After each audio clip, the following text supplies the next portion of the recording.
Et si derrière un assassinat politique se cachait en fait une véritable guerre? Pourquoi? Tout simplement pour faire basculer le monde.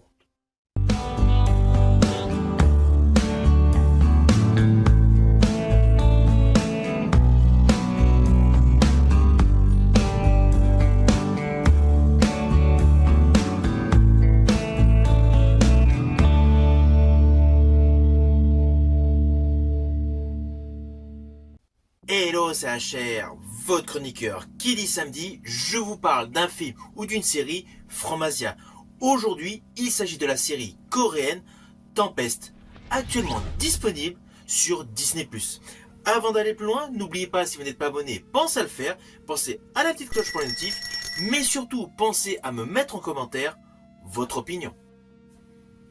Let's go! 내가 알아내요. 그 사람이 왜 사건 현장에 있었을까? 조금 긴 이야기가 될 거야. 나 백산호 씨 끝까지 믿지 않아요. 믿지 말아요. 그냥 내가 뒤에 있을게요. 언제나. Alors tout d'abord, fiche technique de cette série. Elle a pour titre Tempest, c'est une série de Corée du Sud qui est dans le registre de l'espionnage, du thriller, de la romance, du suspense. Elle est composée de 9 épisodes variant de 40 à 60 minutes avec l'histoire suivante.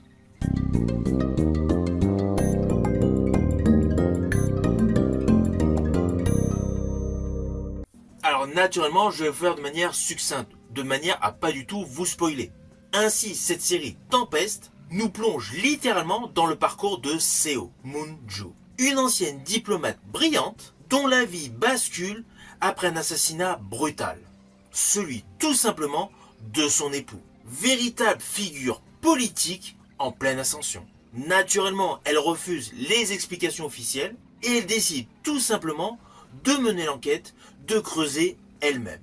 Et vous vous doutez, rapidement, elle découvre que cet événement brutal n'est que la surface visible d'un complot bien plus vaste, mêlant enjeux internationaux, services secrets et lutte pour le pouvoir. Dans sa quête, elle croise la route d'un homme mystérieux, étonnant, Paik San-ho, dont les intentions en début de série restent assez floues. De ce fait, ensemble, ils naviguent dans un monde où vérité et mensonge se côtoient largement, mais surtout où la confiance devient une véritable arme à double tranchant. Alors sans entrer dans les détails, la série évolue progressivement vers une tension majeure dans le registre politique, où malheureusement des décisions individuelles peuvent avoir des conséquences globales.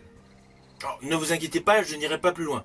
Ceci dit, restez calmement installés, parce que maintenant je vais vous parler de cette série. Et clairement, c'est le genre de série qui mérite tout simplement qu'on prenne le temps. Dès les premières minutes, cette série te met dans une ambiance très particulière. On n'est pas dans un simple drama coréen, ni même dans une romance dramatique. Oui, il y a une romance en fond d'histoire, mais c'est mineur sur les lignes scénaristiques. Ici, on est dans quelque chose de beaucoup plus construit, beaucoup plus ambitieux. En fait, c'est un thriller politique, matinée d'espionnage.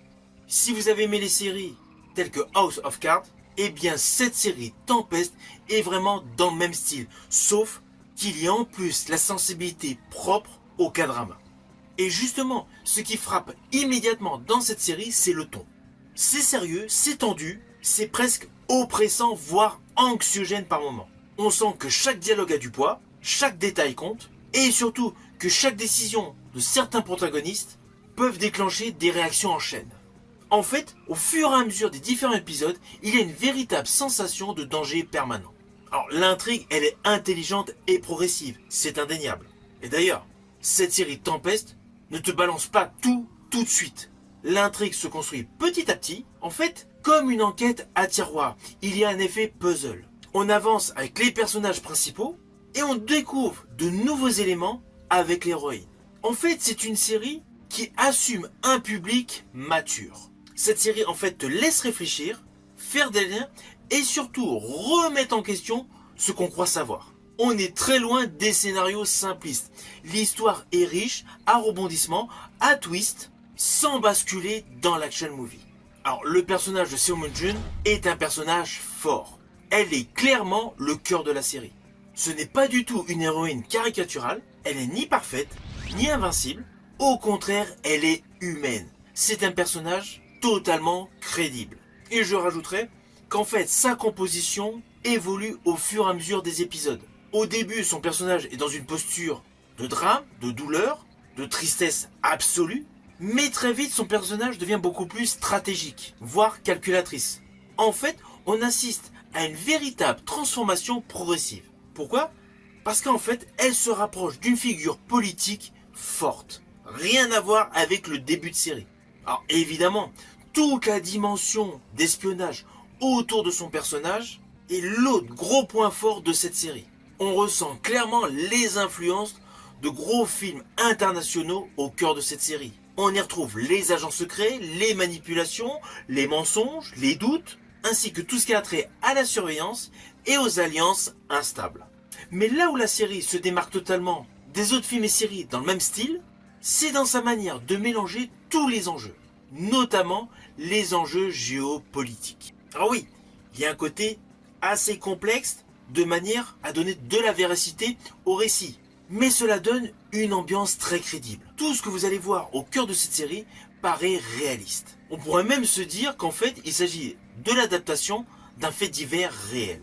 Ah, évidemment, il y a un petit côté drama, avec une dimension romantique. Mais je vous rassure, dans cette série, c'est très bien dosé. Ce n'est pas du tout une romance envahissante avec tous les clichés du genre. C'est plutôt une romance ambiguë, lente, et surtout celle-ci sert en fait l'histoire.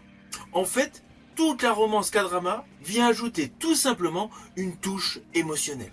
Dans un univers qui, in fine, est totalement froid et mystérieux. Alors par ailleurs, la totalité de la colorimétrie de cette série fonctionne. Les images sont belles, la photographie est lisse, au cœur d'une mise en scène sobre et efficace. Alors naturellement, la majorité des décors sont souvent froids, très institutionnels, et la musique sur le fond est très basse. C'est vraiment un fond sonore. En fait, tout est pensé dans chaque épisode pour provoquer une pression constante. Alors même si par moments il y a quelques lenteurs, j'ai particulièrement apprécié dans cette série, en fait, c'est qu'elle ne s'essouffle pas. Au contraire, elle monte en intensité. Plus on avance, plus les enjeux en fait deviennent importants.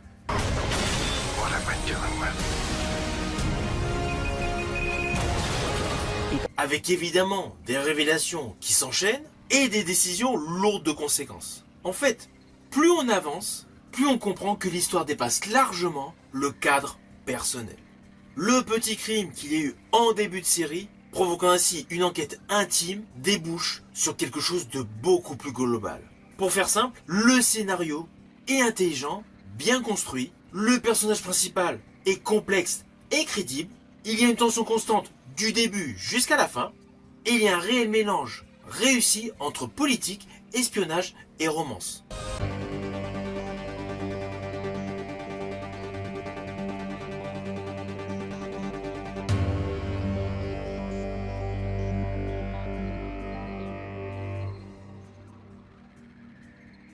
Alors au final, naturellement, cette série, je vous invite à la découvrir sur Disney+. C'est typiquement le genre de série que tu commences juste pour voir et qui finit par t'absorber complètement.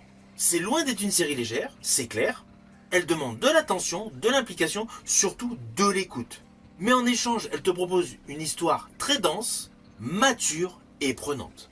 Si vous aimez les thrillers politiques et l'espionnage, avec des histoires complexes et des personnages forts, clairement, cette série est pour vous. Une fois que vous l'aurez vue, n'hésitez surtout pas à me mettre en commentaire votre opinion. Je vous dis à bientôt pour une prochaine vidéo.